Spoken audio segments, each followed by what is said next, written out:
ఈరోజు డ్రైవర్ అనేవాడు కళ్ళు తెరకపోతే బతికినంతకాలం బానిసే.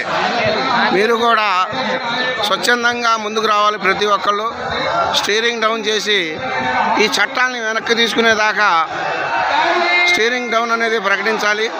అలాగే ఓనర్లు కూడా వాళ్ళ సమస్యలు మనతో పాటు కలిసి వాళ్ళ సమస్యలు కూడా పెడితే ఈ 100% పరిష్కారం అవుతాయి.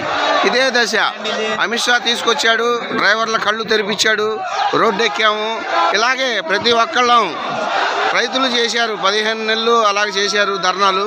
కానీ మనకు 15 రోజుల సమయం చాలు. మనం ఒక స్టీరింగ్ అనేది డౌన్ చేస్తే భారతదేశం అంతా ఆకలితో అల్లాడిపోతుంది. అల్లాడిపోయినప్పుడు తక్షణమే ప్రభుత్వం మనల్ని పిలిచి చర్చలు జరుపుతుంది.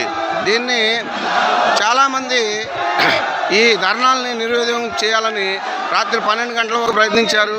కానీ ఎటువంటి ఇది లేకుండా మొత్తం డ్రైవర్లు స్వచ్ఛందంగా అన్ని యూనియన్లు ముందుకు వచ్చి కనీసం ఒక 700 మంది అన్నా ఇక్కడ ఖచ్చితంగా 300 మందికి పర్మిషన్ తీసుకున్నారు. ఖచ్చితంగా 700 మంది పైనే ఉన్నారు ఇక్కడ. గమనించండి ఒక్కసారి. మొత్తం అసలు ఢిల్లీలో ఉన్న యూనియన్లు కానీ అలాగే మన భారతదేశంలో పంజాబ్ నుంచి, ఆంధ్ర నుంచి, తెలంగాణ నుంచి, మహారాష్ట్ర నుంచి, కర్ణాటక నుంచి, గుజరాత్ నుంచి, ఒరిస్సా నుంచి అనేక మిత్రులు అందరూ వచ్చి ఈ బంద్లో పాల్గొన్నారు.